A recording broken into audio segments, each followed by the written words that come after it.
यहाँ पे हम लोग अभी नवंबर 2018 का पेपर है, इसके सारे एमसीक्यूज पहले देख लेते हैं।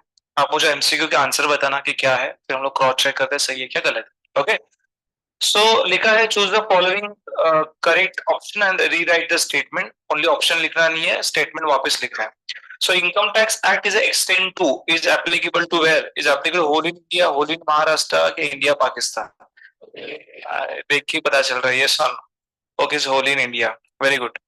So income tax is a tax on income, very good। So goods and service के ऊपर क्या आता है, जीएसटी आता है ये सर। उसके बाद क्या लिखा है, a legal status of miss Hima Das. बोलो इसका, इंडिविजुअल है ना, पर्सन है ना, इंडिविजुअल नेम है। आगे बोलो, dash a person 20 in a personal 24 carat gold mangalsutra is dash asset, it's a capital asset है ना, कि गोल्ड भी, gold, silver, semi stone, precious stone is considered as a capital asset। every assessee is a person and every assessee is a person,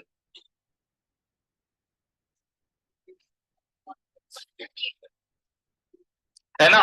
तो यहाँ पे option number क्या आएगा, B आएगा कि every assessee is a person. सारे assessee ये क्या होता है, पर्सन, मतलब पर्सन में से कुछ ना कुछ तो होता है, पर सारे पर्सन ही असेसी नहीं होते। असेसी कौन बंदा होता है बेटा, जो टैक्स पेयर है। जो टैक्स पे करता है वो कौन होता है बेटा, असेसी होता है। जैसे आप हो तो आप टैक्स नहीं पे करे, पर आप कौन हो बेटा, पर्सन हो, इंडिविजुअल पर्सन हो, but you are not assessee.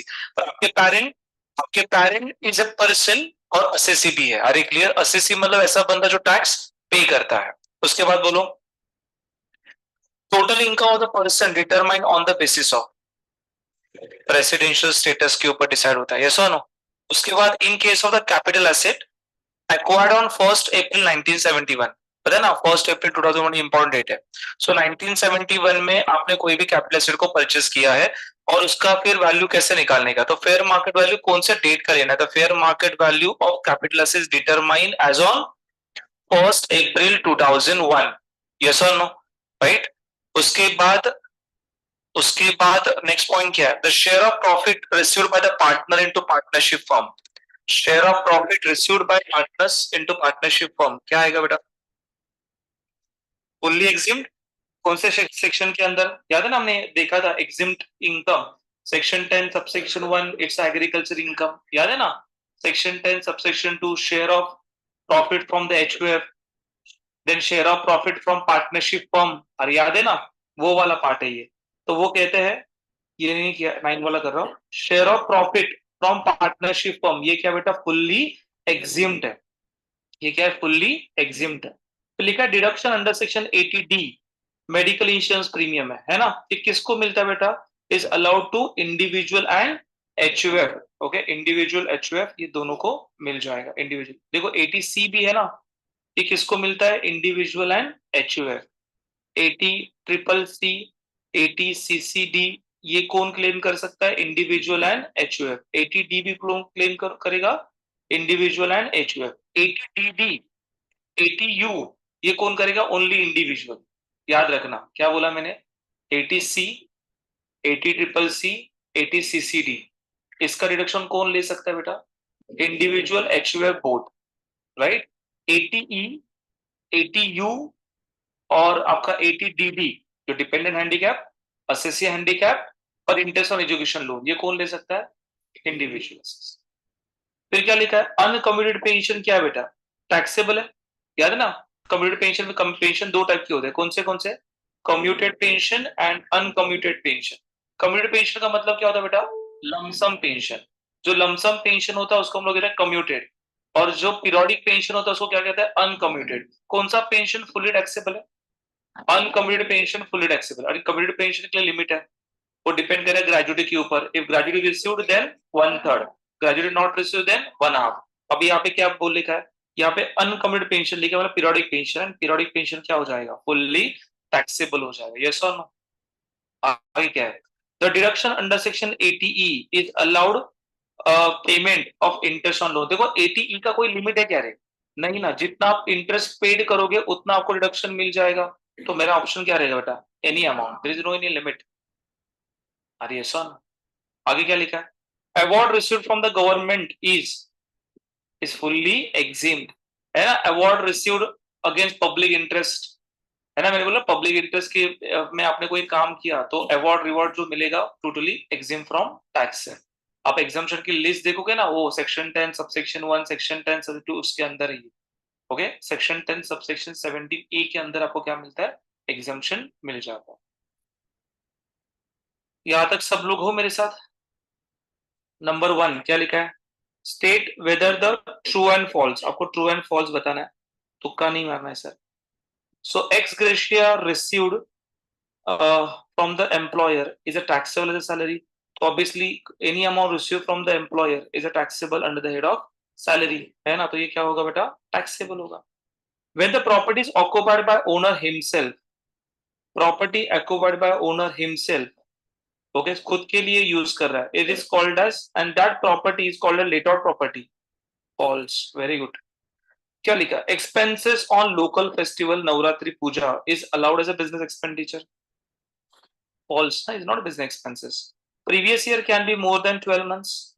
Previous year 12 महीने के ऊपर हो सकता है कि नहीं ना बेटा, प्रीवियस ईयर हमेशा 12 मंथ्स का होता है, अप्रैल टू मार्च, है ना, तो क्या लिखो, फॉल्स। आगे, there are total 5 heads of income, कौन से फॉल कैसे बेटा, 5 हेड्स ऑफ इनकम है ना, कौन से, salary, house property, capital gain, business and profession, other sources, true, बराबर ना। उसके बाद salary received as a member of parliament is taxable under the head of income, income under the head of salary, मैंने ये सिखाया था आपको।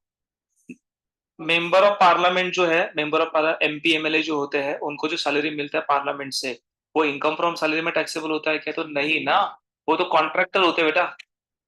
अरे एम्प्लॉय थोड़ी है, 5 इयर्स का कॉन्ट्रैक्ट होता है, वो भी 5 साल चलेगा कि नहीं चलेगा नहीं पता, आ रही है सर नो। अरे get it my point, it is taxable under the head of income from other sources, is not taxable under the head of income from salary, तो आंसर क्या रहेगा, फॉल्स। आगे, cost of inflation index, cost of inflation index applicable for a transfer of cost of transfer, वो कहते हैं COT को CII applicable होता है क्या, फॉल्स ना। कहाँ पे सीआई एप्लीकेबल होता है बेटा, cost of acquisition and cost of improvement, अरे बरा ना, कॉस्ट ऑफ एक्विजिशन और कॉस्ट ऑफ इंप्रूवमेंट रहेगा तभी जाके आपको सीआई एप्लीकेबल हो जाता है, यस और नो। आगे बोल, the status of Indian origin individual is always resident, जो इंडियन ओरिजिन होता है वो ऑलवेज रेसिडेंट होता है, ऐसे जरूरी नहीं है सर। रेसिडेंट बनने के लिए आपको क्या देखना पड़ेगा, सेक्शन 6 सबसेक्शन 1 देखना पड़ेगा। If you are the foreign citizen, you are foreign origin, और आप इंडिया में आके स्टे करो तो भी आप रेसिडेंट बन सकते हो, यस और नो, तो ये आंसर क्या रहेगा बेटा, false. Ground rent is a taxable under the head of income from house property, ground rent मुझे बड़ा ग्राउंड है उसका रेंट मुझे रिसीव हो रहा है, तो इनकम फ्रॉम हाउस प्रॉपर्टी में टैक्सेबल हो सकता है क्या, ट्रू क्या फॉल्स, फॉल्स। क्यों फॉल्स, मतलब हाउस प्रॉपर्टी में इनकम टैक्सेबल होने के लिए मैंने पहला ही कंडीशन बोला था, हाउस होना चाहिए। ओके, मी काय म्हटलेलं त्यावेळी, जब आप थेरी बराबर से सुन रहे हो मेरा, तो आपके ऑब्जेक्टिव के लिए सेपरेट प्रिपरेशन करने की जरूरत नहीं है, थेरी आपने बराबर से सुना रहेगा तो। ओके, वहां पे नींद में हो तो थेरी पढ़ना पड़ेगा, अरे क्लियर। तो 3 कंडीशन बोला था मैंने कि वो हाउस प्रॉपर्टी होनी चाहिए, वो आपको बिजनेस एंड प्रोफेशन के लिए प्रॉपर्टी यूज नहीं करना, और आप उसके ओनर होने चाहिए, लीगल नहीं तो डीम्ड ओनर, है ना। 3 कंडीशन हमने सेटिस्फाइड किया, तो any income receive from the house property is taxable under the head of house property. और फिलहाल ग्राउंड रेंट है तो ये क्या रहेगा, फॉल्स रहेगा। आगे बोलो, gift received by doctor from his patient taxable under the head of income from business and profession, it's true। एक सम भी किया था मैंने, एक डॉक्टर था प्रोफेशनली, है ना, तो उसको लिखा था ऐसे, professional fees and gift from patient, ऐसे था, है ना। पढ़ाई किया रहेगा तो बराबर से पता चलेगा, तो gift from patient is taxable पकड़ा था, बिजनेस इनकम, ये ना। याद रखना ये गिफ्ट फ्रॉम पेशेंट है बेटा, या गिफ्ट फ्रॉम क्लाइंट भी आ सकता है, क्लाइंट के पास से आपको गिफ्ट मिल रहा है, taxable of income from business and profession, पर मगर उसके रिलेटिव के पास से मिल रहा है, फ्रेंड के पास से मिल रहा है, तो ये इनकम फ्रॉम अदर सोर्स में जाएगा, उसमें से भी रिलेटिव के पास से मिल रहा है वो एग्जिम्ट है, पता है ना। और नॉन रिलेटिव के लिए लिमिट कितना है, 50,000 का लिमिट है। आगे जाओ, interest on income tax refund is taxable on the head of income from other sources, true ना। Interest on income tax refund, जो इनकम टैक्स रिफंड का जो इंटरेस्ट होता है टैक्सेबल कहाँ पे होगा, income from other sources.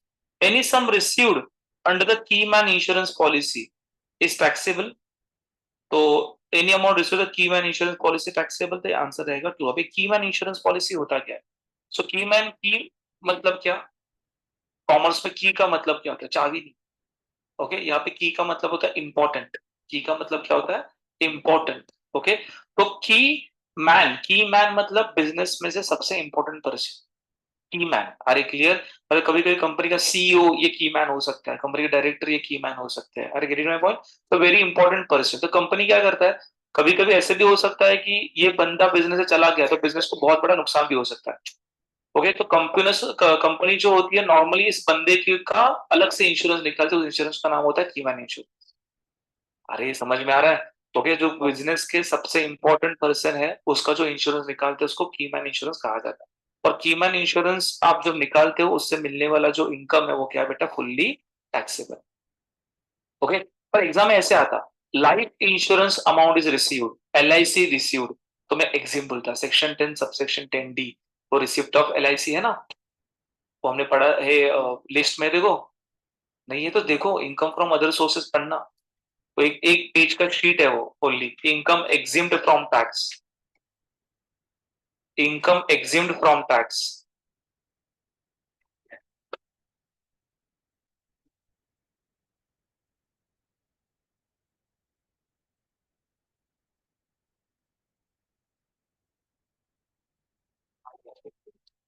Income exempt from tax मिला क्या?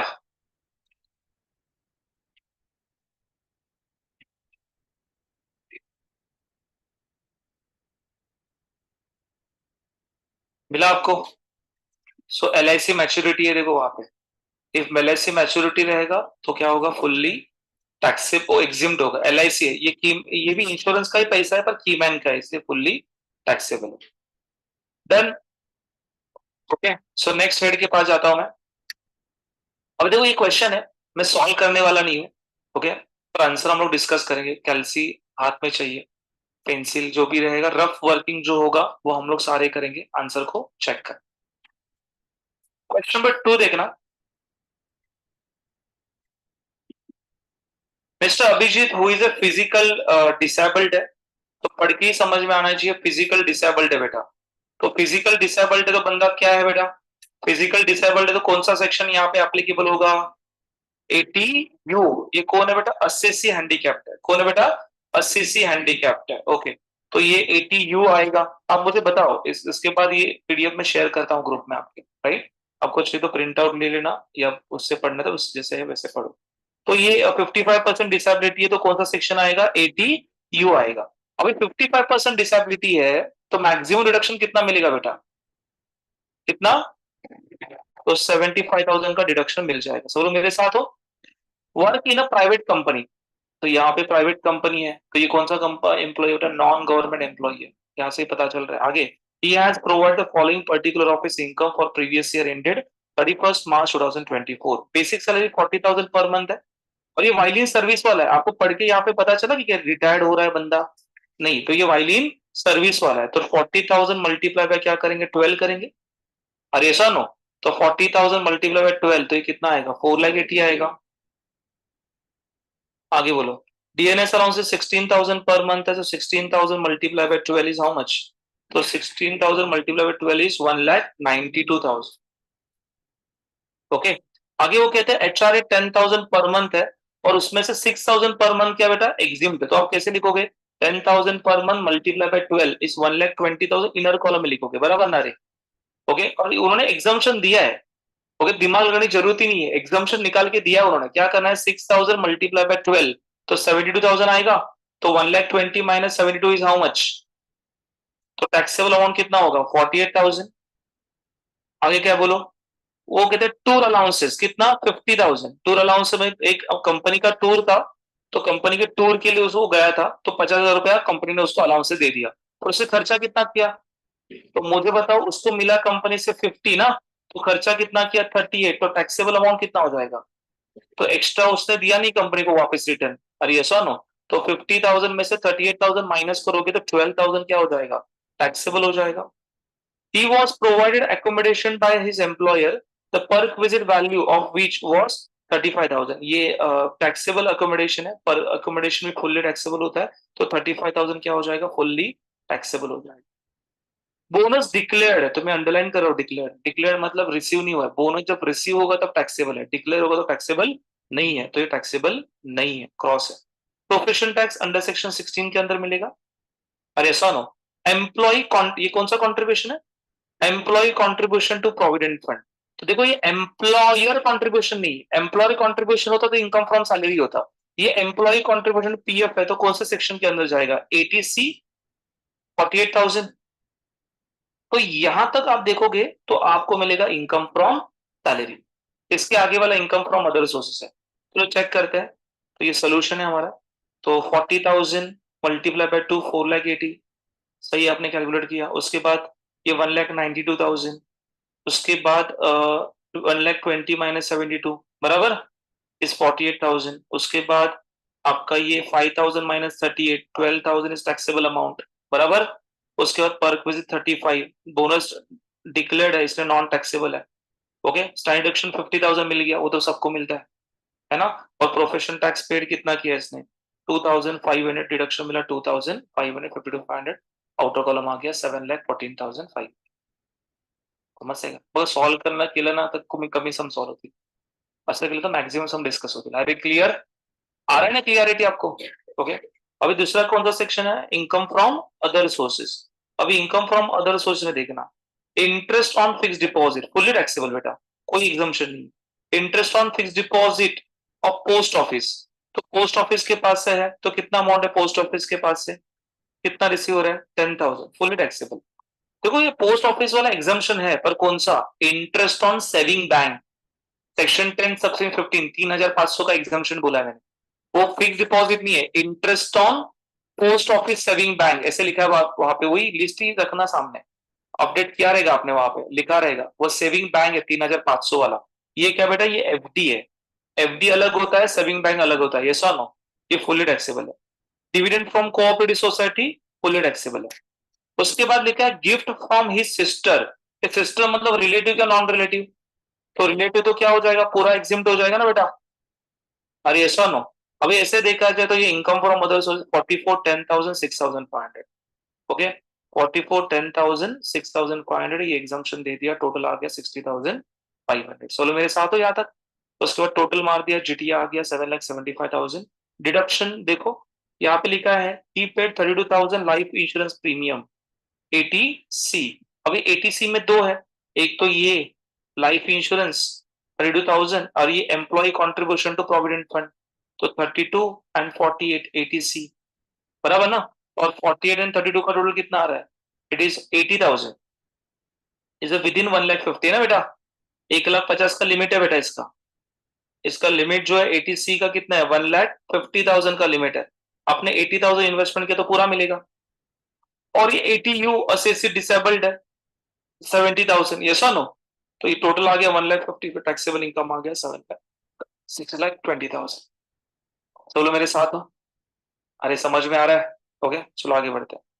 उसके बाद नेक्स्ट क्वेश्चन आता है इनकम फ्रॉम सैलरी भी है और अदर सोर्सेज, फटाफट हो जाएगा। Mister Kedar as a Maharashtra state government employee, Maharashtra state government employee मतलब government employee who retired on 30th November. आता ये मुझे मन कसं काढायचं? और रिटायर्ड 30 नवंबर को हो रहा है तो हमेशा सैलरी आपको फाइनेंशियल ईयर से मिलेगा ना। तो कितने महीने का सैलरी मिलेगा? अप्रैल टू नवंबर। कहां से बेटा? अप्रैल टू नवंबर, ऑलवेज स्टार्टिंग अप्रैल से ही होगा। फिर देखना उसकी रिटायरमेंट डेट क्या है, कितना मंथ होगा बेटा। तो सारे कैलकुलेशन मेरे कौन से मंथ से जाएंगे? 8 मंथ से जाएंगे। अरे चलो मेरे साथ हो। तो मुझे बताओ बेसिक सैलरी 30,000 मल्टीप्लाई बाय 8, फटाफट से कैलकुलेशन बोलते जाओ। 2,40,000। Then 10,000 multiply by 8, 80,000। तो ये ग्रेजुएटी रिसीव हो रहा है बेटा, है ना। और gratuity receive at A time of retirement, और ये कौन सा एम्प्लॉई है?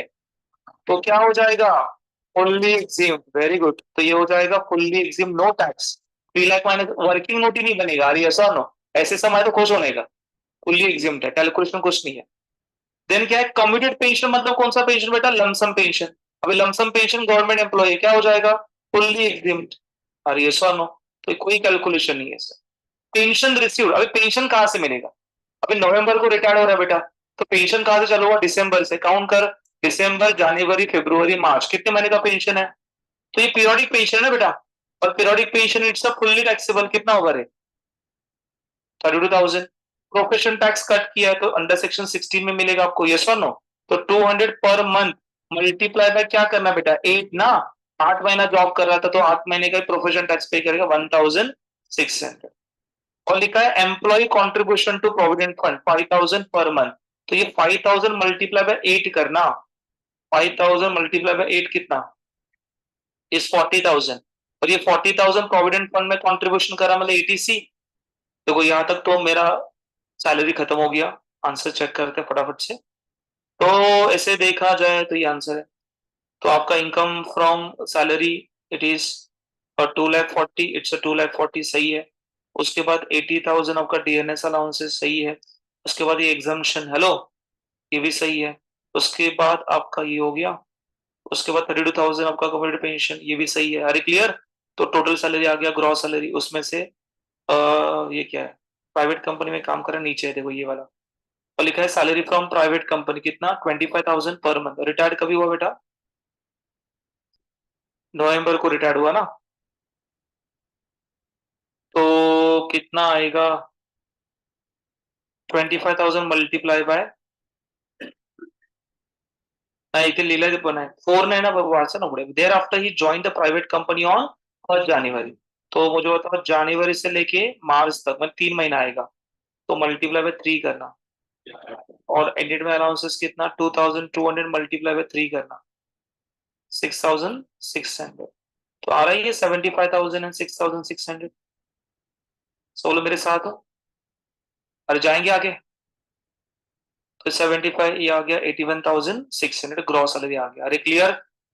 डिडक्शन 50,000 और ये प्रोफेशन टैक्स कितना हमने निकाला था बेटा 1,600। ओके। तो ये आ गया 3,82,000। फिर आता है income from other sources, interest received fully taxable, income from other sources, dividend from Indian company fully taxable, interest received taxable RBI bond fully taxable, है ना। तो 28, 30 टू 30 कितना आएगा ये 20। तो 28, 30 to 20 income from other sources 80,000 बराबर है। फिर ये आएगा जीटीआई ग्रॉस टोटल इनकम। फिर उसके बाद उन्होंने बोला है कि during the year he deposit 50,000 to public provident fund. ये पब्लिक प्रोविडेंट फंड मतलब क्या आ जाएगा एटीसी। तो एटीसी में आपको 50,000 का डिडक्शन मिल जाएगा। अरे क्लियर। उसके बाद क्या है, उसके बाद 22,000 towards a medical insurance premium मतलब एटीडी आएगा, है ना। तो एटीडी आ गया 22,000, है ना। और उसके बाद उसने वो कंट्रीब्यूशन टू प्रोविडेंट फंड भी किया है, वो भी एटीसी के अंडर आता है, कितना 40,000। दिस विल बी 40,000, तो मिला के आपका आ गया 1,12,000। अरे क्लियर। माइनस कर दिया टैक्सेबल इनकम आ। Is it clear? Any doubt? जाएंगे आगे, कुछ रहेगा तो बोल देना फटाक से। तो ये हमारा हो गया बेटा income from salary and other source का रिवीजन। अरे क्लियर। उसके बाद हम लोग जाएंगे क्या, business and profession. Business and profession में 2 टाइप के सम आते हैं, when net profit given and when receipt and payment account is given. आपको पीएनएल अकाउंट दिया है, आपको क्या करना है, डिसअलाउड एक्सपेंस को याद रखना है। याद है ना वो 9 एक्सपेंस है disallowed and income tick cross वाला। ओके अब मुझे वही बताओ।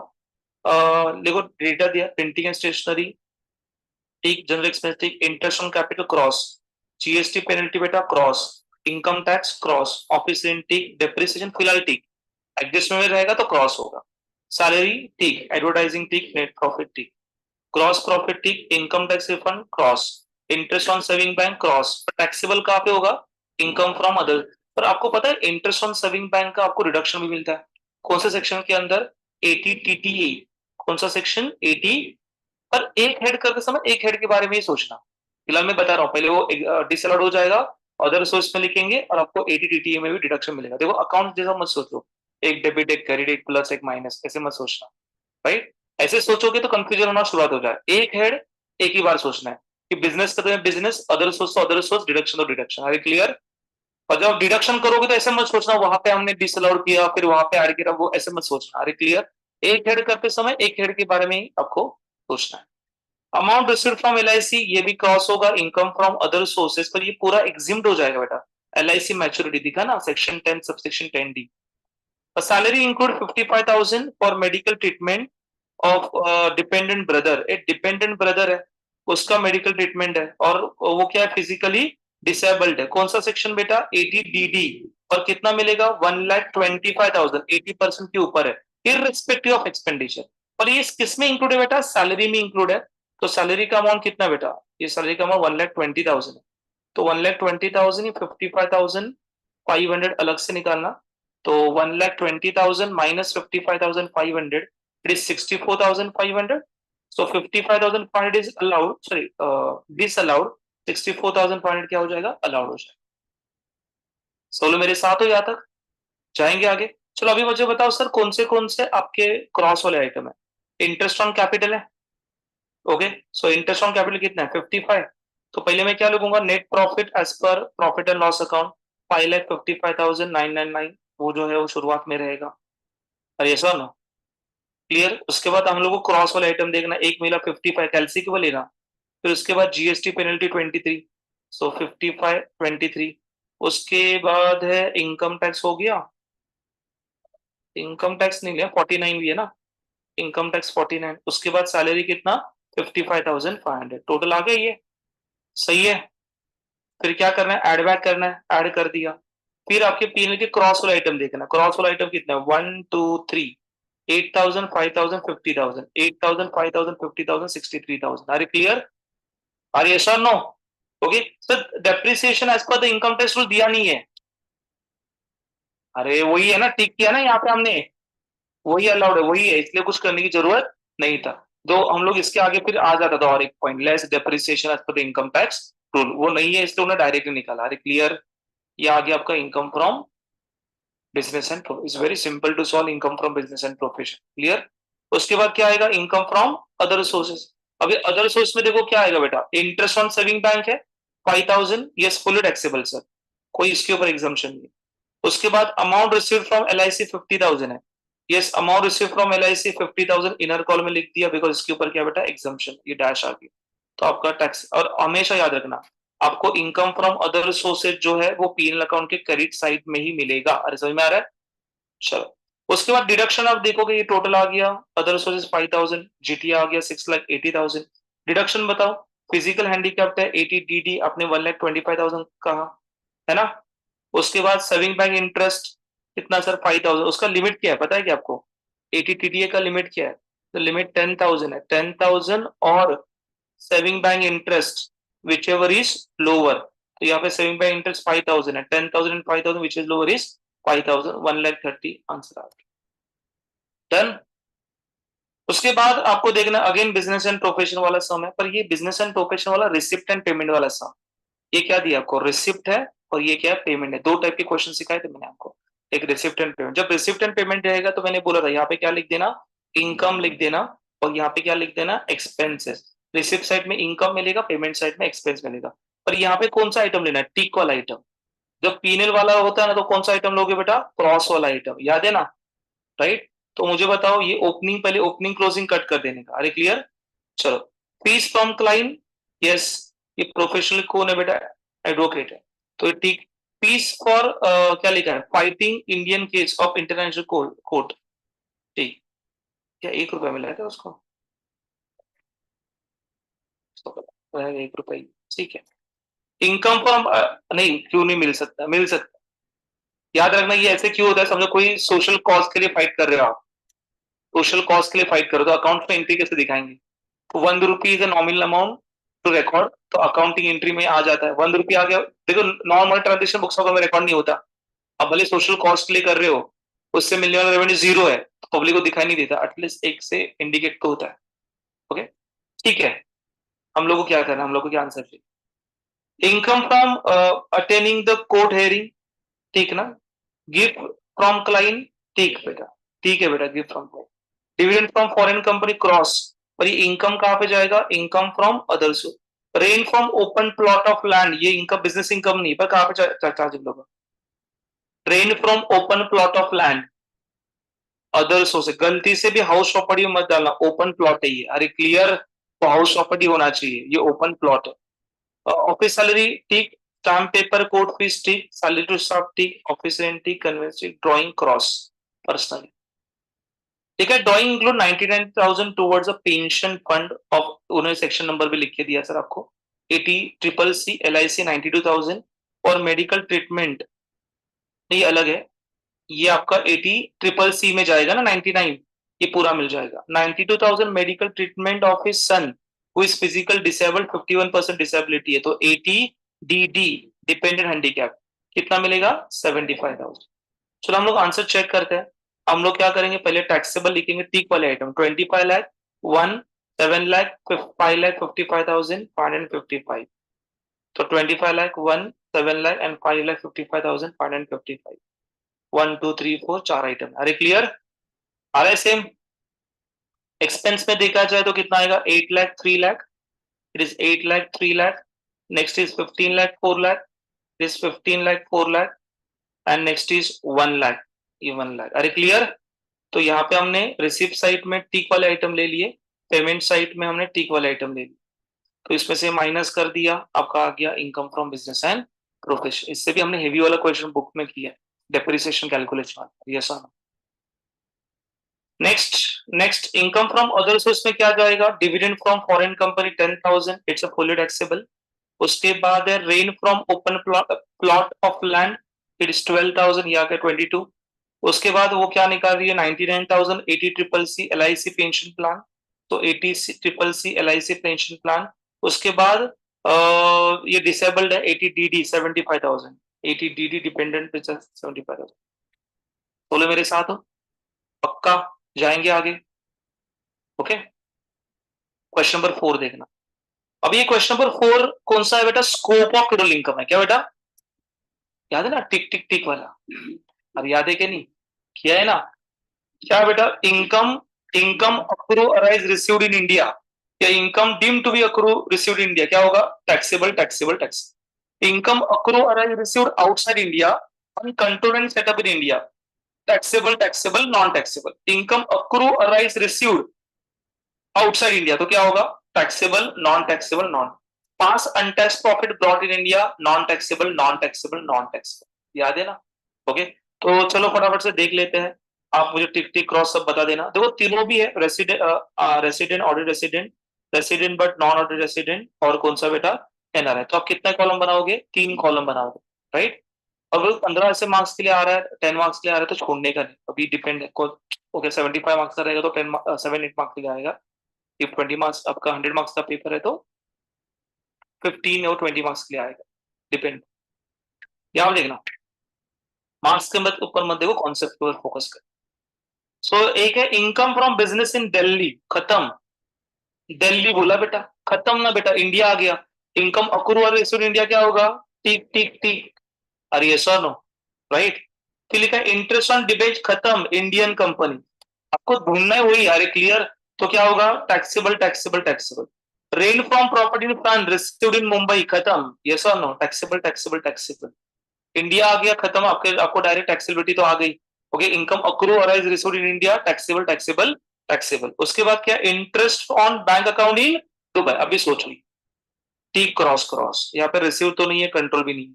Income from agriculture in Sri Lanka, T cross cross. समझो एग्जाम में ऐसे लिख के आता, income from agriculture in India, तो क्रॉस क्रॉस क्रॉस आता। क्यों? बिकॉज एग्जाम्शन है। ओके, उस टाइम आपको नहीं पता था बिकॉज मैंने एग्जाम्शन पढ़ाया नहीं था आपको, अरे ग्रेड में पॉइंट, इसलिए वो क्वेश्चन भी हमने वैसे डिस्कस नहीं किए थे। पर अभी क्या कंबाइंड है ना, सब आ रहा है एक साथ। तो एग्जाम में आ गया एग्रीकल्चर इनकम फ्रॉम इंडिया, तो क्या होगा? Cross cross cross cross cross cross. क्यों? बिकॉज ऑफ एग्जिम्ड इनकम है, इसलिए। उसके बाद income from business in Nepal, control from India, tick tick cross. उसके बाद salary earned and received in Singapore, tick cross cross. Past untaxed profit, cross cross cross. चलो check करते हैं कि जो आपने बोला है वो सही है क्या गलत है। ओके, तो पहले में तीनों जगह पे टिक है, तीनों जगह पे अमाउंट है। उसके बाद 3 जगह पे है, अरे क्लियर। उसके बाद यहाँ पे 3 जगह पे है, 3 जगह पे इज 1 लाख, यहाँ पे टिक क्रॉस क्रॉस है, टिक क्रॉस क्रॉस है, टिक क्रॉस क्रॉस है, टिक क्रॉस क्रॉस है। नेक्स्ट है टिक टिक क्रॉस है,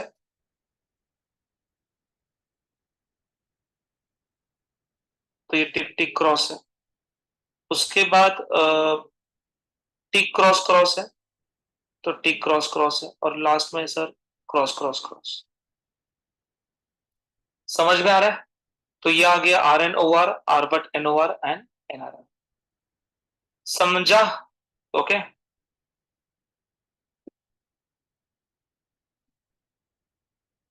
रेसिडेंशियल स्टेटस किया है कि नहीं किया है, कि ऑप्शन में डाल किया है ना, तो नाही केलं.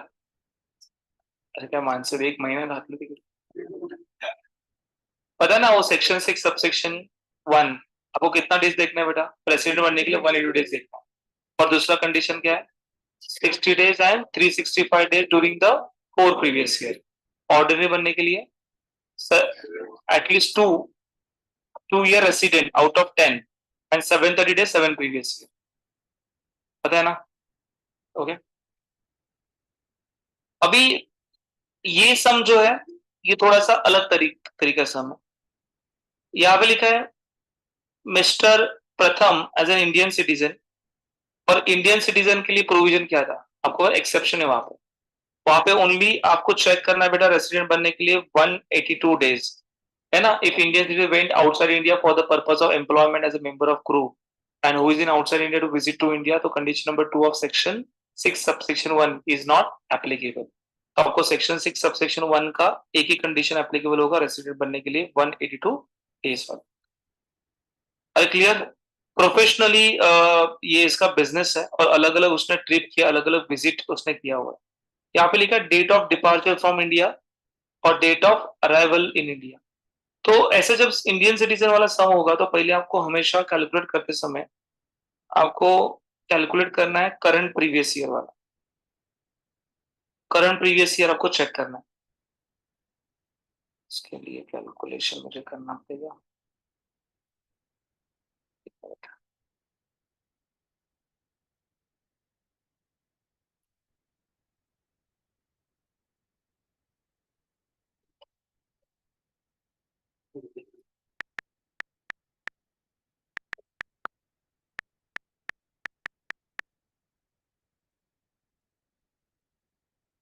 यहाँ पे देखो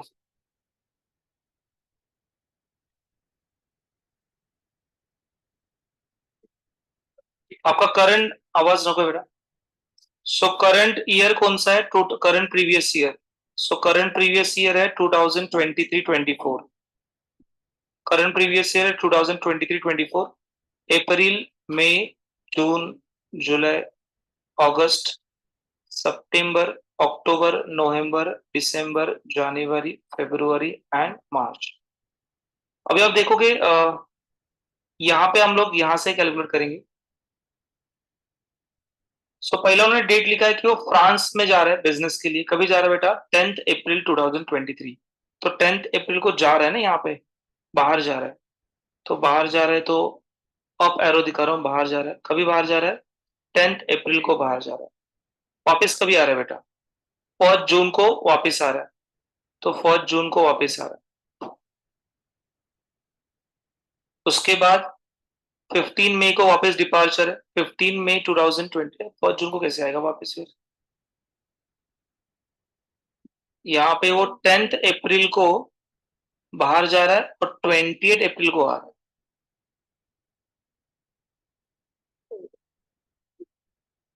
ओके. उसी उसी मंथ में आ रहा है वापस. 10 अप्रैल को जा रहा है और वापस कभी आ रहा है बेटा, 28 अप्रैल को वापस आ रहा है. उसके बाद 15 मई को जा रहा है. 15 मई को जा रहा है और वापस कभी आ रहा है बेटा, 1 जून को वापस आ रहा है.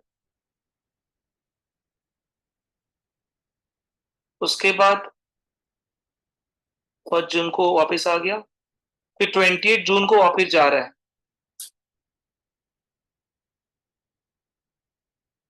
उसके बाद 15 जुलाई को अराइवल है. उसके बाद 1 सितंबर डिपार्चर है. 1 सितंबर. उसके बाद 17 सितंबर अराइवल है. उसके बाद 1 फेब डिपार्चर है. 1 फेब डायरेक्ट.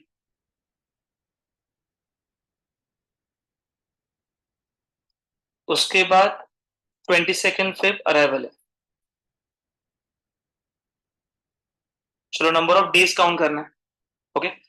देखो ये पहले देखना, ये इंडियन सिटीजन है कि फॉरेन सिटीजन? इंडियन सिटीजन है। और जब इंडियन सिटीजन है तो आपको चेक करना है ये इंडिया से जा रहा है, पहले इंडियन सिटीजन है, बाहर जाएगा पहले। तो 10 अप्रैल को बाहर जा रहा है, तो इसका मतलब अप्रैल के 10 दिनों पहले था, 10 दिन अप्रैल के पहले था, यस और नो?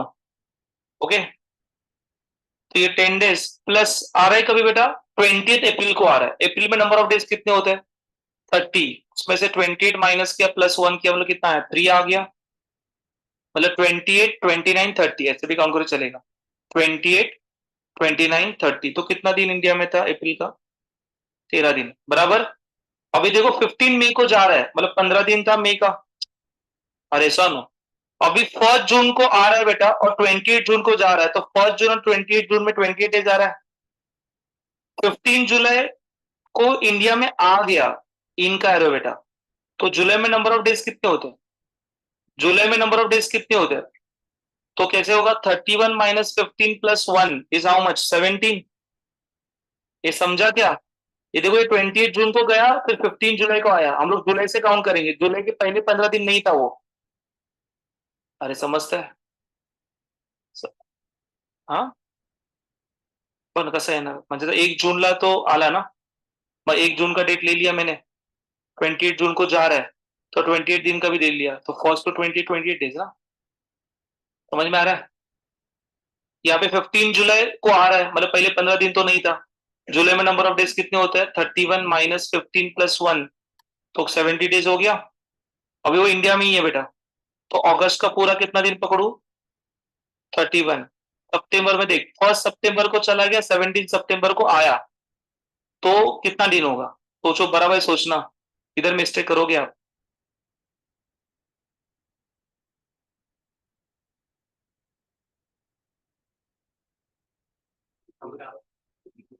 हाँ, कितना डेज आ रहा है? 15 आ रहा है क्या 14 आ रहा है? चलो चेक करते हैं। अभी देखो, 17 सितंबर तक वो तो नहीं था, 1 सितंबर को चला गया, 17 सितंबर को आ गया, है ना? सितंबर में नंबर ऑफ दिन कितने? 30 माइनस 17 कितना आया? वो 13 आ गया, बराबर। 17 का प्लस 14, बराबर। तो ये 14 प्लस ये 1 तारीख भी था ना, 15। तो नंबर ऑफ डेज यहाँ पे 15 है, इज नॉट 14। 1 तारीख अपना गया ना, 1 तारीख वो इंडिया से जा रहा है, वो भी काउंट करा ना बेटा।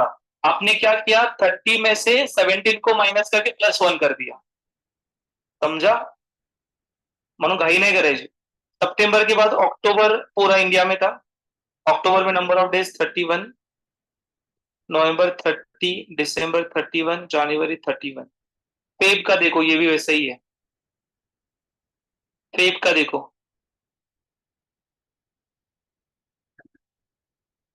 पटकन तुला था। 17 सितंबर है ना, सितंबर में नंबर ऑफ डेज कितने होते हैं? 30 होते हैं। 13 में से 17 माइनस करना, 13 आएगा, बराबर। अब ये सितंबर 17 वाला भी काउंट करना है दिन, तो +1 किया, 14 + 1, 13 + 1, 14 आ ले, बरोबर। ये देखना, ये 1 सितंबर इंडिया में था ना, इंडिया से चलते वो एक दिन भी काउंट होगा ना, तो +1 किया, तो 15 आ गया, समझा? चलो मेरे साथ हो जाता है। चलो फेब का नंबर ऑफ डेज बताओ, फेब का नंबर ऑफ डेज बताओ कितना आएगा? 22 है वो।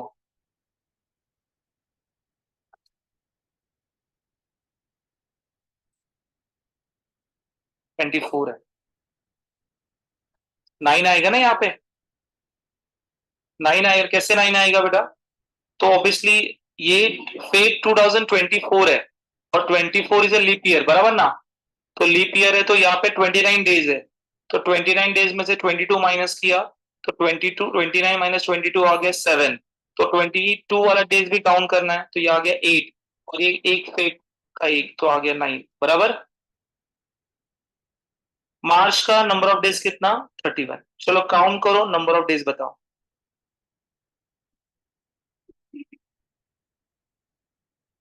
स्पीड अप, जल्दी जल्दी बताओ। हाँ, 302। 13 minus 15 plus 28 minus 17 plus 31 plus 15 plus 31 30 31 31 9 plus 31 282 days आ रहा है।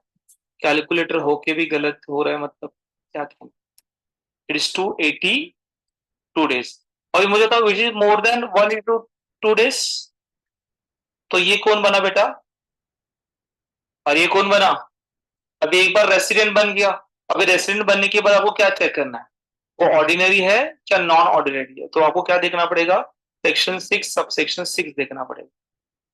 और ये आपको देखना पड़ेगा कि पिछले 10 सालों मिनिमम 2 टाइम्स ये बंदा क्या होना चाहिए, रेसिडेंट होना चाहिए। तो काउंट कहां से करेंगे, तो प्रीसीडिंग करंट प्रीवियस ईयर ना, तो टेबल हम लोग बनाते पता है ना। तो 23 24 को छोड़ के मतलब 2022 23 से चालू होगा बोला ना।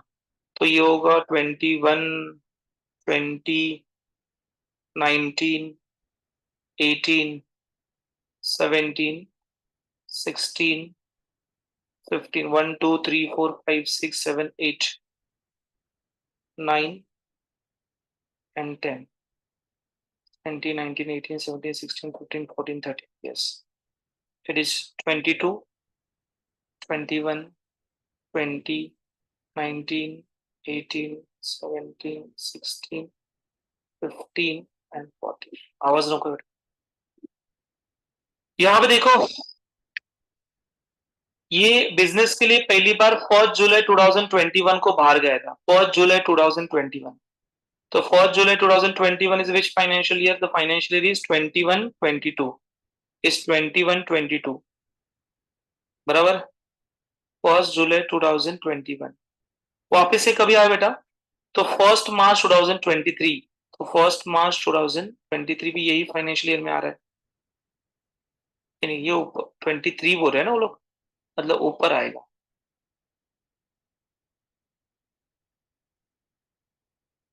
First March 2023,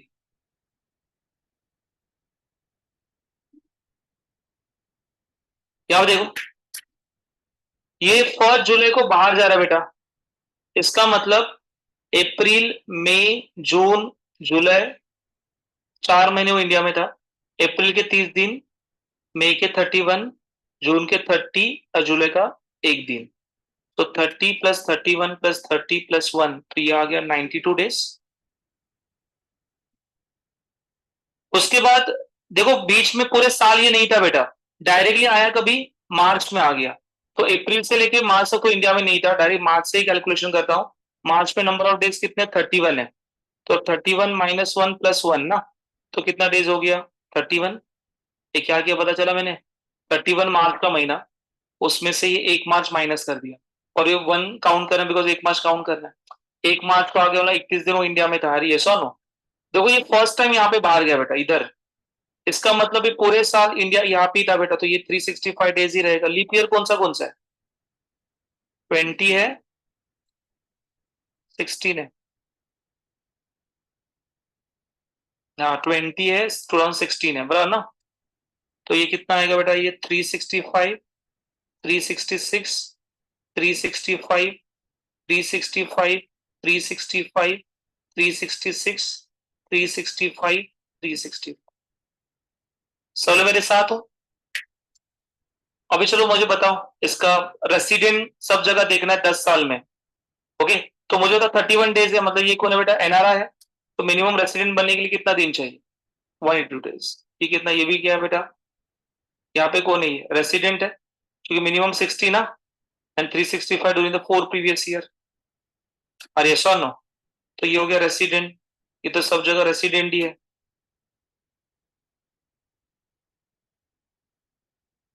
clear,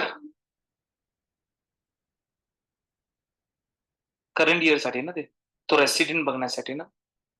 clear, NRI अपना ओआर बघतोय। ओके, सो मिनिमम कितना दिन होना चाहिए बेटा, कितने बार रेसिडेंट होना चाहिए, 2 टाइम्स, ये बहुत बार है। और 730 days during the 7 previous year. तो 7 प्रीवियस ईयर में देखा जाए 1 2 1 2 3 4 5 6 7, हेलो। तो देखिए पता चल रहा है 730 डेज क्रॉस हो रहा है ये। तो ये कौन बना बेटा, ये रेसिडेंट एंड ऑर्डिनरी रेसिडेंट बना, आर एन ओ आर। तो आपका आंसर आना चाहिए R N O R, resident and ordinary resident. अरे क्लियर, समझा?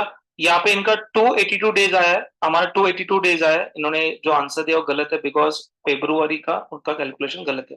2024 ये आपका कौन सा ईयर है? Leap year. क्लियर, समझ में आ रहा है? जाएंगे आगे। यहाँ देखो, अभी हाउस प्रॉपर्टी आ गया। Mr. Mahesh is the owner of the two house and provide you the following information of these two house as on 31st March 2014 as under. First house is laid out with a municipal valuation is 3 lakh. Actual rent 30,000 per month है. Municipal tax paid 10 month है. Municipal valuation. Interest of housing loan is 50,000 and house vacant for 2 months. अभी थोड़ा vacancy आ गया तो alert रहने का calculation करते, GEB का कैलकुलेशन करते। ये फर्स्ट हाउस के बारे में। What about second house? Second house क्या हो रहा है? सेल्फ ऑक्युपाइड है। और जब सेल्फ ऑक्युपाइड प्रॉपर्टी होता है तो हमारा इंटरेस्ट किसमें होता है? इंटरेस्ट में होता है। बस इंटरेस्ट देखना है, बाकी कुछ देखने की जरूरत नहीं है। Interest on housing. ये हो गया आपका ए और B point income from house property के लिए। सी पॉइंट जो है वो इनकम फ्रॉम अदर सोर्सेस है। तो लिखा है interest on deposit with the company, bank dividend from Bank of India, interest on saving bank, 80 मिलेगा यहाँ पे, है ना? Dividend from cooperative bank taxable. He deposit 1,20,000 for PPF, ATC. दो हेड है यहाँ पे। कौन से दो हेड है? House property, other sources. दो डिडक्शन है, कौन से? ATTTA, ATC। हमेशा ऐसे ही फ्रेम होता है पेपर, दो हेड दो डिडक्शन। पर गलती से 3 हेड आया तो गालियां मत देना, आ भी सकता है, ऐसे कोई रूल नहीं है। 5 हेड भी आ सकते हैं, पर स्टैंडर्ड जितने सालों से पेपर हम लोग देख रहे हैं तो मैक्सिमम 2 हेड ही आते हैं। पर गलती से एक एक्स्ट्रा आ गया तो उन्होंने स्वयं में पढ़ा नहीं, ऐसे मत बोला सारे हेड पढ़ाए हैं। क्लियर? साला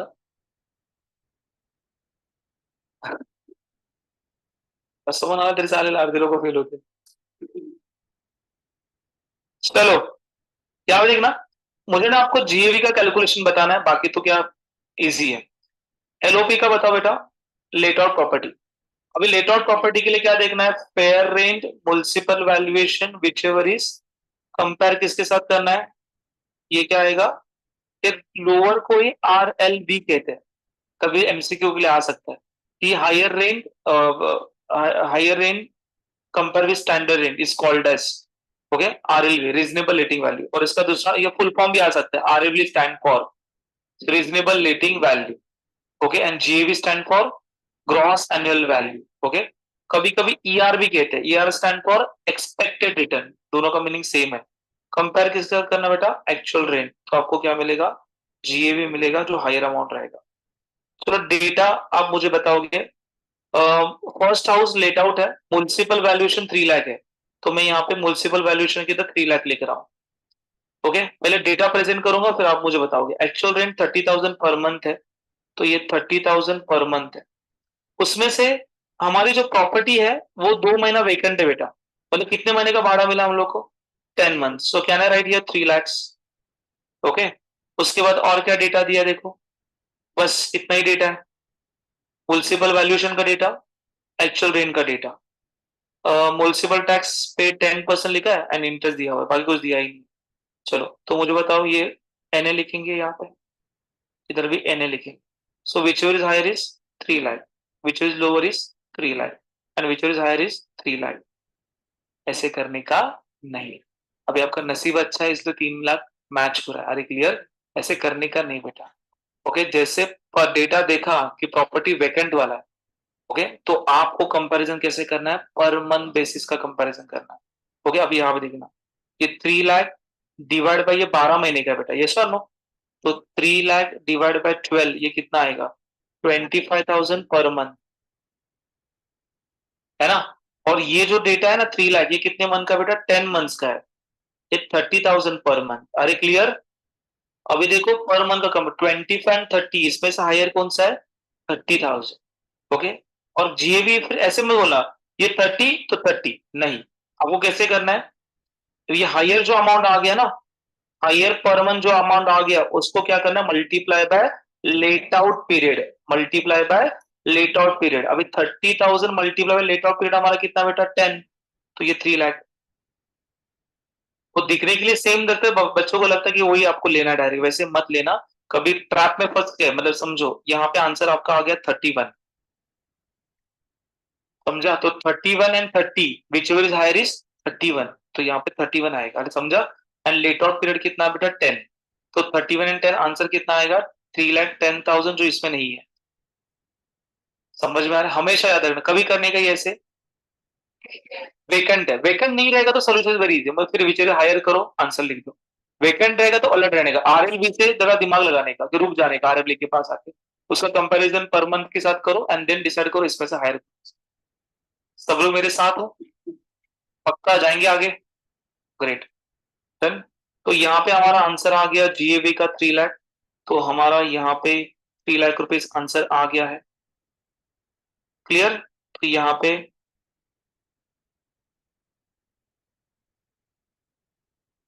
3 लाख आंसर आ गया है। आप इधर ऊपर वाला मत देखना, वो वर्किंग नोट में किया हमने, क्रॉस एनुअल व्हॅल्यू कंपेअर इसके साथ करना। अरे क्लियर? आता बघा, आता तुम्ही असं बघितलं भीती वाटणार, हे क्या लॉस ड्यू टू वेकन्सी, असं काही केलंच नाही आपण। इसलिए बोल रहा हूँ सोल्यूशन देखते समय हमारी मेथड जो फॉलो करने का, दिन चेक द आंसर, उसे आपका ये सही होना चाहिए, समझ आ रहा है? लास्ट बॉटम लाइन इन्हें वर्किंग नोट यहाँ पे डाल दिया हम लोग सेपरेट करके, हमारे आंसर में जीएवी 3 लाख आया था, हमारे आंसर में जीएवी 3 लाख ही है। अरे क्लियर? तो 3 लाख का आंसर यहाँ पे आ चुका है। उसके बाद municipal tax paid 10% of municipal, कोई दिक्कत नहीं है सर, म्युनिसिपल वैल्यूएशन हमारा 3 लाख है, तो 3 लाख के ऊपर कितना परसेंट, ये 3 लाख के ऊपर 3 लाख के ऊपर 10% 30,000 हमने यहाँ पे निकाल दिया। अरे क्लियर? तो नेट एनुअल वैल्यू 2,70,000 है, परफेक्ट है। इसके ऊपर 30% एनएवी, तो 2,70,000 का 30% 81,000 आ रहा है सर। और ये देखना इंटरेस्ट ऑन कैपिटल 50,000 है, पूरा मिलेगा बेटा इंटरेस्ट ऑन कैपिटल का रिडक्शन। अरे क्लियर? ये आ गया 1,39,000। सेकेंड हाउस जो है आपकी, हाउस नंबर सेकेंड क्या है?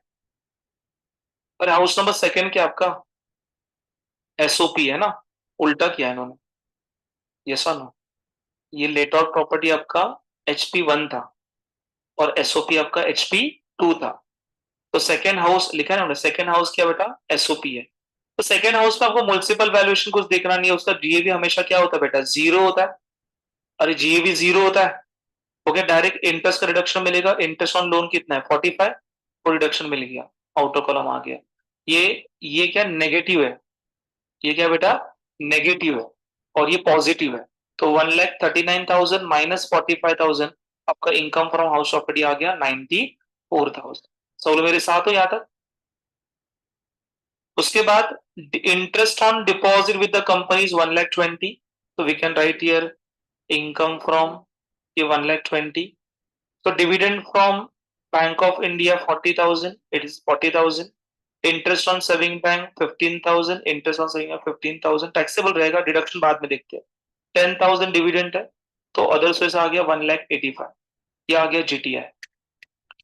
एटीसी का डिडक्शन यहाँ पे मिलेगा बिकॉज उसने डिपॉजिट किया 1,20,000, 1,50,000 का लिमिट है, तो पूरा मिल जाएगा। और ये देखो इंटरेस्ट ऑन सेविंग बैंक 80 है ना, लिमिट कितना बेटा 10,000, और रेंट इंटरेस्ट रिसीव्ड, इंटरेस्ट कितना रिसीव हुआ 15,000, 10,000 and 15,000 whichever is lower, how much amount of lower, the lower amount is 10,000, ये 1,30,000 आंसर आ गया। सब लोग मेरे साथ हो? पक्का जाएंगे आगे?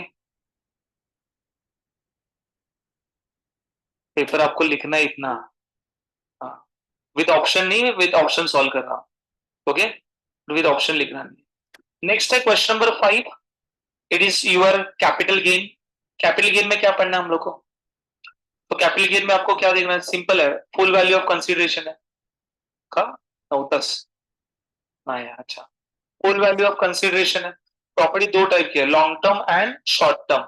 लॉन्ग टर्म रहेगा तो 3 डिडक्शन मिलेगा, सीओटी, सीओटी क्या होता है कॉस्ट ऑफ ट्रांसफर, फिर index cost of acquisition, index cost of improvement. Short term रहेगा तो COT, COI, COA, cost of acquisition, cost of transfer and cost of improvement. आपको याद क्या रखना है वहां पे, कॉस्ट ऑफ एक्विजिशन के बारे में स्पेशली याद रखना, कि कोई एक्विजिशन 1 अप्रैल 2001 के पहले का रहेगा तो क्या लिखना है fair market value, actual cost of acquisition fair market value whichever is higher है, वहां पे विच इज हायर है, बाकी सब जगह हम लोग जो कंपैरिजन करते हैं लोअर लोअर, तो पब्लिक वहां पे भूल जाता है कि हायर ले लूं क्या लोअर ले लूं। ओके, कैपिटल गेन में 1 अप्रैल 2001 के पहले की प्रॉपर्टी है तो क्या लेना है, हायर लेना है, actual cost and fair market value whichever is higher, तो आपको कॉस्ट ऑफ एक्विजिशन मिल जाएगा। ये 1 अप्रैल 2001 के पहले कोई भी इंप्रूवमेंट आपने किया रहेगा तो उसका रिडक्शन आपको नहीं मिलेगा, बेसिक रूल्स। ओके, चलो फटाफट से देखते हैं। Mr. Dinesh, provide the following particular of the asset transferred by him during the previous year ended 31st March 2024. You are required to compute as a income from capital gain chargeable to assessment year 2024-25. A residential house in a Indore, a residential house in a Indore was purchased on 12 December 1998. अब ये 1988 है तो आपको क्या देखना चाहिए बेटा, fair market value देखना चाहिए, तो सब में रहेगा फेयर मार्केट वैल्यू, ढूंढना पड़ेगा। तो नीचे देखो मार्केट वैल्यू दिया हुआ है कितना बेटा, 25 लाख। अभी मुझे बताओ 18 लाख एंड 25 लाख, इसमें से हायर अमाउंट कौन सा है, तो मेरा सीओए क्या रहेगा, 25 लाख, ये मेरा रहेगा कॉस्ट ऑफ एक्विजिशन। अभी देखो इंप्रूवमेंट दिया है, तो 2001 से पहले वाला इंप्रूवमेंट रहेगा तो रिडक्शन आपको नहीं मिलने वाला, तो ये नहीं मिलेगा, ये मिलेगा, ये मिलेगा, ये मिलेगा। अरे clear, okay. He sold the property 1 crore 80 lakh, यही आपका fair full value of consideration, क्या बेटा, full value of consideration, sale value. इनकर transfer ₹3 lakh for sale of transaction, तो ये आपका सीओटी है। He purchase new residential house property in Bhopal, तो ये क्या रहेगा बेटा, अंडर सेक्शन 54, याद है ना, दो एग्जाम्पशन है वहां पे, 54 and 54 EC. 54 purchase of new residential property and 54 EC purchase of bond. Bond का लिमिट कितना है बेटा, 50 लाख। तो कितने महीने के अंदर खरीदना है, 6 मंथ, एग्जाम में एमसीक्यू के लिए आ सकता है। बॉन्ड कितने महीने के अंदर खरीदना है, 6 मंथ के अंदर खरीदना है। प्रॉपर्टी कभी खरीदना है कि 2 साल के अंदर, within 2 years from the date of transfer, और प्रॉपर्टी कंस्ट्रक्ट कर रहे हो तो 3 साल है from the date of transfer, या आप 1 साल पहले भी खरीद सकते हो। ओके, तो सब एमसीक्यू के लिए आ सकता है। इसने देखो क्या बॉन्ड खरीदा, रूरल इलेक्ट्रिफिकेशन बॉन्ड 12 लाख का खरीदा, विच इज बिलो 50 लाख, तो अलाउड सेक्शन 54 ईसी, और आपको इंडेक्सेशन दिया हुआ है। पहला मुझे आप कैलकुलेशन करके बताओगे cost of index, cost of acquisition का। तो इंडेक्स कॉस्ट ऑफ एक्विजिशन कैलसी के ऊपर फटाफट से लेना।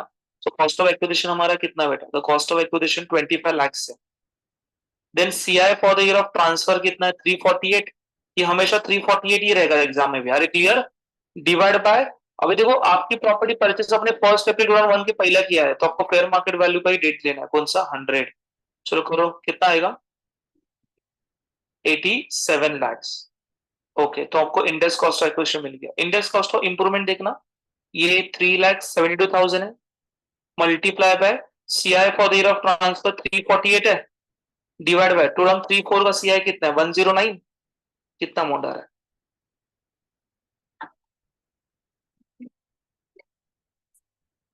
11,87,670। उसके बाद 910 का कितना है, 3,70,000 है बेटा, सो 3,70,000 divide by CI for the year of transfer 348, और 910 का आपको देखना है 148 is how much, so 3,70,000 multiplied by 348 divided by 140 is how much, 8,70,000।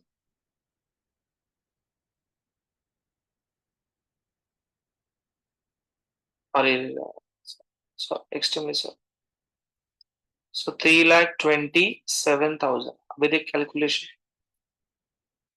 कितना, 10 लाख, 10,44,000, और 14 15 कितना, 8,40,000 है, सो 8,40,000 multiply by CI for the transfer 348, और 14 15 का 240 है, so 8,40,000 multiplied by 348 divided by 240, 12,18,000 total मार दे। इंडेक्स कॉस्ट ऑफ इंप्रूवमेंट कितना है, it is 10,44,000 plus 8,70,000, this is 13 lakh 31,32,000, 31,32,000,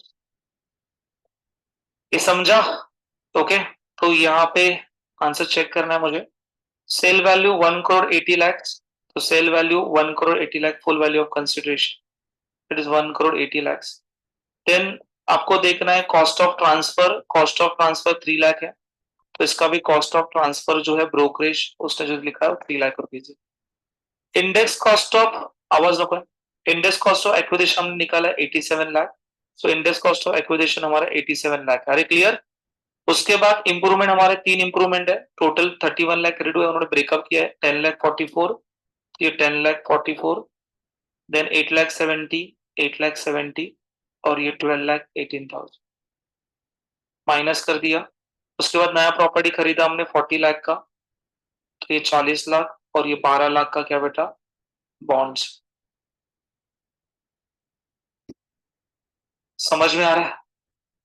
so income from capital gain यहाँ पे कर, फिर चालू होता है थेरी, और थेरी आने के बाद कोहली बोला अभी ये क्या करेंगे सर, मगज मारी है ये पूरा। ओके, देखो यहाँ पे तो थेरी लिखने के भी थोड़े ट्रिक्स होते हैं, यहाँ पे देखो।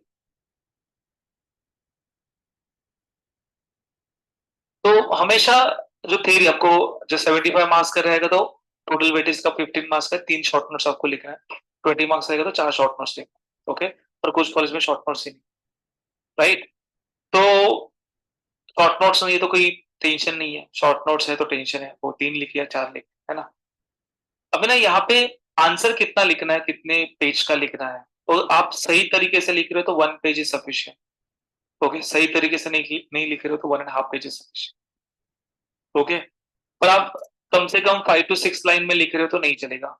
ओके, मतलब इतना आधा पैराग्राफ आप लिखोगे और बोलोगे मुझे 5 चाहिए तो नहीं मिलेगा, वो मैक्सिमम 2 मिल जाएगा, राइट। अभी ना थेरी लिखते समय, थेरी लिखते समय ऐसी थेरी आपको सिलेक्ट करना है जिसमें हम लोग डिटेल में एग्जाम्पल के साथ कुछ फॉर्मेट, कुछ कैलकुलेशन, कुछ फॉर्मूला लिख सकते हैं। ऐसे हमेशा आपको क्या करना है, चूज करना, सिलेक्ट कर सकते। जैसे for example deduction under income from house property, तो डिडक्शन फ्रॉम हाउस प्रॉपर्टी में वो लोग कह रहे हैं अंडर सेक्शन 24, है ना।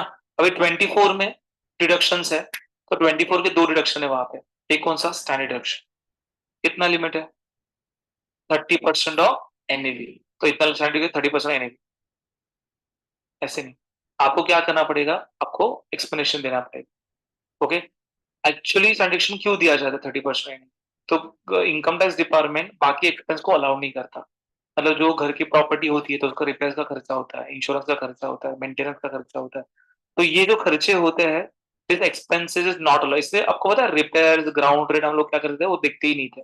ओके, तो जो भी insurance is not allowed. Okay, so overall government ने ट्रांजेक्शन दिया हो 30% ऑफ एनएवी। फिर एग्जाम्पल लेने का, for example the NAV so and so, तो maximum reduction is how much, तो जो भी अमाउंट है उसका 30% निकाल, मतलब आपको क्या दिखाना है, फॉर्मूला लिखो, ट्रांजेक्शन 30% ऑफ एनएवी, उसके बाद एग्जाम्पल दे दो, मतलब और 2-3 लाइन चला गया, समझा। फिर क्या लिखना है, इसमें डिडक्शन भी आएगा और इंटरेस्ट ऑन लोन भी आएगा। अब ये तो बड़ा चार्ट है। ओके, और loan taken before first step, अभी कुछ बंदे क्या करते चार्ट लिख के रखते हैं, उसको मार्क्स नहीं मिलेगा, चार्ट ये समरी है, आपको ओन वर्ड्स में लिखना है। If loan is taken before first step in 1999, वो पढ़ने वाला नहीं, पर जब आप लिखोगे ना वो लगेगा कुछ तो लिखा है अच्छा। अरे green appoint, and then next page के ऊपर वो पूरा चार्ट प्रिंट कर देना। अरे ग्रेड में पॉइंट तो कितना पेज गया, 2 पेजेस गए। ट्रांजेक्शन वाला छोटा पैच गया, कम से कम 4 से 5 लाइन में खत्म हो जाएगा, not more than that, with example को पकड़ के। इंटरेस्ट वो लिखना है, तो एक एक स्टेटमेंट के एक एक पॉइंट डाल दिया, एक तो before purchase, construction, LOP, SOP, ऐसे करके कम से कम आपका 10 लाइन तो आराम से आ सकता है। तब तक आपका पेज पीछे पलटा, एंड देन आपने पीछे चार्ट लिख दिया, मतलब कोई भी आपका मार्क्स वहां पे कट नहीं कर सकता क्योंकि आपने पूरा डिस्क्लोजर दे दिया। पण तुम्ही असं काहीतरी थातुर-मातुर असं नाही, काहीतरी लिहून टाकतो चल देऊया असं नाही मिळणार। आपको right in a perfect way, एक पेज लिखोगे तो भी आपको मिल सकता है। अभी देखो deduction under section 80 DD, dependent handicapped, है ना। तो दिस पहला ये एप्लीकेबिलिटी कौन सा है, कौन सा सेक्शन के लिए एप्लीकेबल होता है, किसको एप्लीकेबल है। ओके, फिर उसके बाद डिसेबिलिटी रेट लिखो। आता तुम्ही कसं लिहिता, चार्ट लिहिता 0 to 40, if the disability percentage is between 0 to 40%, there is no deduction is allowed. Next point, क्या किया आपने, थ्योरेटिकली लिखा and then you write a chart, ऐसा बोला। फिर example, if any person, if a dependent person is handicapped and disability person is 89%, so the maximum reduction is so and so. if disability, समझ लगा, पहले chart लिखा फिर example से उसको एक्सप्लेनेशन दी, कम से कम एक पेज लिख सकते है इतना सही, समजता है का मला काय म्हणायचं, पेपर लिखना एक स्मार्ट चीज होती है, ऐसे नहीं कि आपको कितना आ रहा है, आप कैसे लिख रहे हो उससे उससे मार्क्स मिलते हैं, कितना आ रहा है उसको मार्क्स नहीं मिलता, समझे, इसलिए लिखते समय डिटेल में आपको लिखना बहुत ही इंपॉर्टेंट है। ओके, आता काय लिहिलंय, अलाउेबल, अलाउेबल बिजनेस पता ही नहीं है कौन सा अलाउेबल है, डिसअलाउड सिखाया सर ने, अलाउेबल तो सिखाया नहीं सर ने, क्योंकि अलाउेबल टिक टिक करते हैं हम लोग, डिसअलाउड तो हमने लिस्ट को ही याद करके आए हैं, डिसअलाउड को छाप देते हैं हम लोग, अरे ऐसा हो। ओके, अभी अलाउेबल एक्सपेंडिचर बताते बताते आपको बताना, अभी कहां से बताएंगे सर, अरे इतना 2 पैनल दिया हुआ है उन्होंने, ये देख, इधर से ही खर्चा उठा लेने का, अरे यस और नो।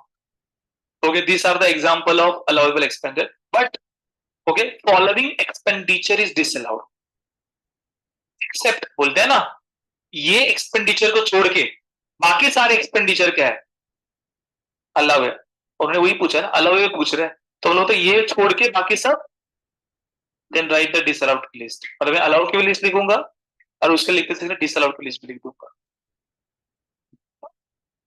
कमीत कमी 1.5 पेज छापलं तुम्ही असंच, समजता है का, लिखा है list of asset which are not, कौन सा, वो है ना पर्सनल इफेक्ट, उसके बाद एग्रीकल्चर लैंड, आठवते का रे, कैपिटल एसेट में इंक्लूड और एक्सक्लूड है, छोटा सा डेफिनेशन है कैपिटल एसेट का। ओके, तो पहले आपको बताना पड़े what do mean by capital asset, capital asset होता क्या है। ओके, उसके बाद है ना capital asset any kind of property, असे बघतायत की वाचलाय नाही वाचलाय, आजच पेपर लिहिताय, त्याच्या अगोदर रिव्हिजन साठी बोललोय, शिकवतोय मी ते,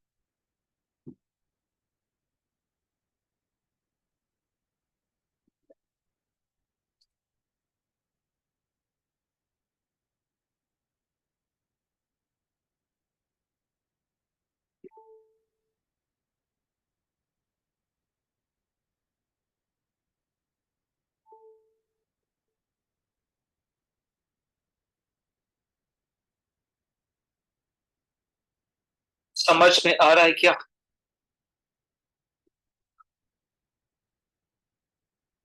डन।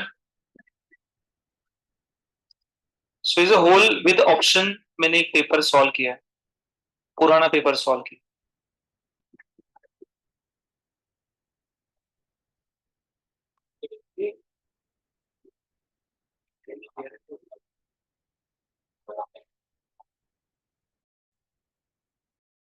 ओके, चलो ये ऑब्जेक्टिव बताओ फटाफट से, साक्षुक सुख केलं तरी पण मी तेवढ्याच 2:30 सोडणार आहे, देखो यहाँ पे एक्झाम कोणाची समजत नाही, माय आमची आहे का तुझी आहे, हा, 2:30 सोडणार ना, 3चा पेपर आहे ना, मग 30 मिनिटं भरपूर झाले, मग काय नाही होत, पण जेवायला बसायचं हॉटेलमध्ये मला, बघायचं, choose the correct option and rewrite the statement, चला पटापट सांगा मला आता आन्सर, ऑब्जेक्टिव्ह डिस्कस करतो, अजून एक पेपरचे, 2 पेपरचे करतो, हाँ चल बोल, आपको बताना है बेटा, मुझे नहीं, तो क्या ले रहा है, Surat gram panchayat is local authority, very good, दूसरा क्या है, a firm newly setup in a previous year can be, हाँ, न्यूली सेटअप का प्रीवियस ईयर कितना पीरियड का होता है, 12 मंथ्स, लेस देन 12 मंथ्स ना, जो न्यूली फॉर्म कंपनी होती है उसका हमेशा जो प्रीवियस ईयर होता है वो 12 महीने की छोटा हो सकता है, ऐसे नहीं कि सारे बिजनेस 1 अप्रैल को ही चालू होते हैं, कभी बीच में कभी भी चालू हो सकते हैं। नेक्स्ट बोलो, क्या लिखा है, ग्रेजुटी फॉर 12 मंथ्स, और लेस देन, और चाहिए था यहाँ पे, और लेस देन 12 months। नंबर 3 क्या है? Gratuity of for non government employee exempted up to, maximum limit 20 lakh का है ना, वो लिमिट में है ना, 20 lakh 15 divide by 26। Employee contribution to RPF,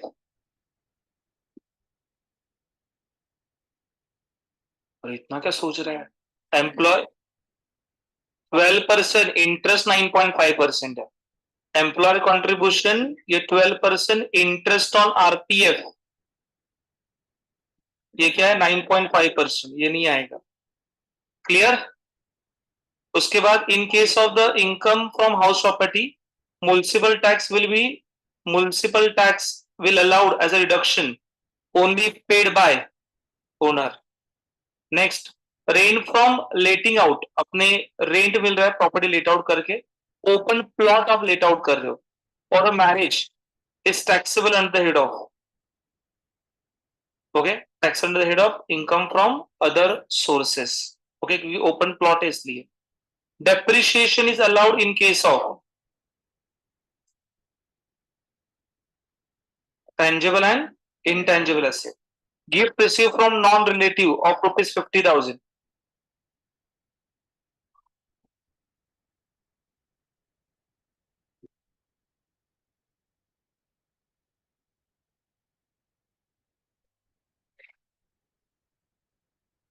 वाला आंसर सांगा, टॅक्सेबल का नॉन टॅक्सेबल?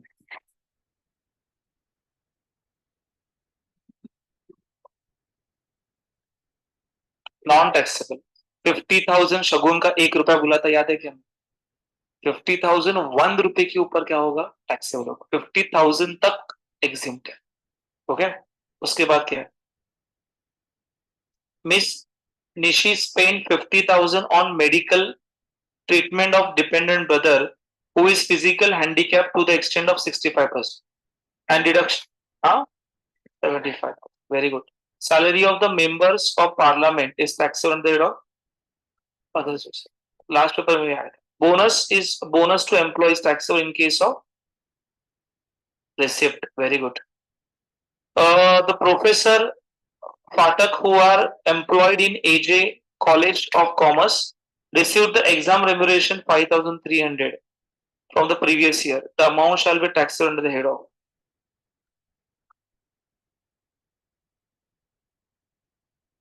ये तो हाउस प्रॉपर्टी में नहीं आएगा, ये तो पक्का है। कैपिटल गेन में नहीं आएगा, ये भी पक्का है। अब दो है, बोलो। सैलरी के अदर सोर्सेस क्या आएगा? Salary, income from salary. What income from salary? Employer employee relationship, है ना।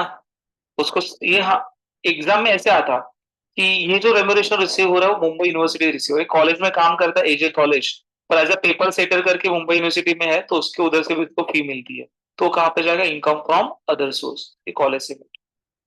नेक्स्ट क्या है? Deduction for entertainment allowances is available to all employee. All किसको अवेलेबल है बेटा? Government employee, very good. Agriculture income in Nepal exempt from tax, all. और नेपाल में तो हम लोग क्या करेंगे?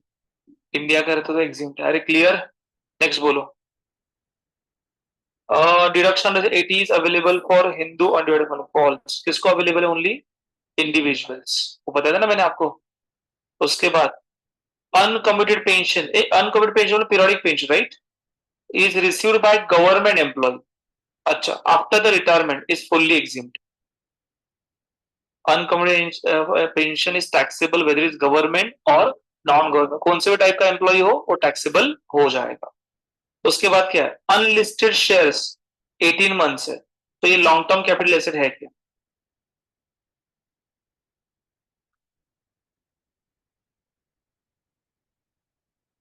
हाँ, फॉल्स है, तो तुक्का मार रहे हो? नहीं, फॉल्स है, ट्रू है, अनलिस्टेड है। अच्छा ठीक है, ये क्या है? लॉन्ग टर्म नहीं है ऐसे बोलना है आपको? क्यों नहीं है? कितना मंथ्स कम, पोहा कितना कंपैरिजन करना है? Period of holding of asset, 24 months, very good. वहां पे पहला वाला कैटेगरी कौन सा है? Listed security, equity oriented and zero coupon bond, बराबर ना? वो 12 months है। उसके बाद unlisted share, land and building and both, उसके लिए कितना बेटा? 24 months। और 36 months अदर कैपिटल एसेट। अरे ऐसा देखो, प्रैक्टिकल के ऊपर ही वो पूछ रहे हैं, ऐसे कुछ नया, ऐसे कुछ देखा ही नहीं, ऐसे नहीं है। ऑप्शन देखो ना, 12 ऑप्शन है, उसमें से 10 अटेंड करना, या आपके जो 75 मार्क्स के लिए दे रहे हैं उनको कम से कम 10 ऑप्शन देंगे, उसमें 7-8 देना है। मतलब आपका गलती से एक एमसीक्यू तो भी हिल गया तो भी आप सिक्योर में हो। ओके, पर ये पूरा मिलना चाहिए, क्योंकि 20 मिला तो आपका वो 20 और जो शॉर्ट नोट थोड़ा लेकर आए तो पासिंग तो चला गया। वे स्कोरिंग के लिए आपके प्रैक्टिकल क्वेश्चन आपको हेल्प करेंगे जहां पर स्कोर बढ़ेगा। पर ये 20 20 आउट ऑफ 20 मिलना चाहिए, डिपेंडेंट मत रहना। समझ लगा? सांग का 1 2 उनका 3 ह्याच्यातला कुठला कैलसी के वो लिख के बता दो क्या? ये नया ट्रिक है। चलो यहाँ पे ये फॉल्स है, क्योंकि आपको 24 मंथ्स चेक करना है। 24 मंथ्स के ऊपर है तो लॉन्ग टर्म, 24 मंथ्स के नीचे है तो short term. Municipal tax paid by tenant, municipal tax paid by tenant is allowed as a deduction for the deem letter of property. False, paid by owner होगा तो ही मिलेगा। Cost inflation index is applicable for transfer of expenses. False ना? कहां पे applicable होता है? COA COI के ऊपर। Medical premium paid in cash 15,000 allowed as a deduction. False, paid by क्या होना चाहिए? चेक से होना चाहिए। Dividend receive from Indian company fully exempt. False, it's a fully taxable. Okay, पूरा अमाउंट इसके ऊपर टैक्सेबल होता है। Income from subletting of house property, subletting of house property is taxable under the head of income from other sources. True. Okay, याद रखना ये कौन सी property है? सबलेटिंग। मैंने बोला था सबलेटिंग का मतलब क्या है। सबलेटिंग मतलब आपने कोई प्रॉपर्टी भाड़े से लिया और वही प्रॉपर्टी हमने दूसरे को भाड़े से दिया, तो उसको क्या कहते हैं? सबलेटिंग। राइट, मतलब एक प्रॉपर्टी मैंने भाड़े से दिया, उसको रेंट में पे कर रहा हूँ 30,000, समझा?